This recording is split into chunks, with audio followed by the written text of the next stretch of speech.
లోభి ఆదిత్యం. వెంకటాద్రి అనేవాడు గొప్ప లోభి. ఒకరోజు అతని ఇంటికి వెంకననే బంధు వచ్చాడు. వెంకన్న ధోరణి చూస్తే అతను భోజనానికి ఉండేటట్టు ఉన్నాడు అనుకుని వెంకటాద్రికి తెలిసిపోయింది. అందుకని అతను తన భార్యతో, ఏమేవో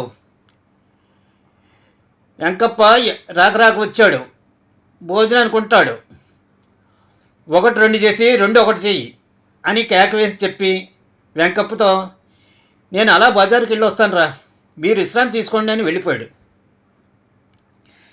వెంకప్ప తనకి ఏదో ప్రత్యేకమైన ఏర్పాట్లు జరుగుతున్నాయని తృప్తిపడి నడుము వాల్చి నిద్రపోయాడు.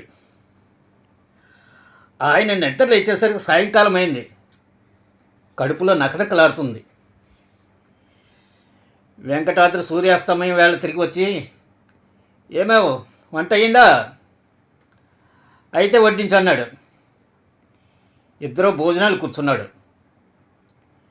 వెంకటాద్రి భార్య వాళ్ళకు తోటకూర ఆకు పులుసు, తోటకూర కాడల ఇగురు వండించింది.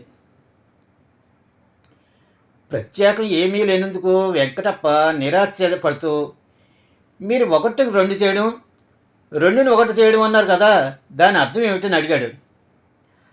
ఏమున్నదండి, ధరలు మండిపోతున్నాయి కదా, ఇంట్లో తోటకూర తప్ప ఏమీ లేదు, దాన్నే రెండు రకాల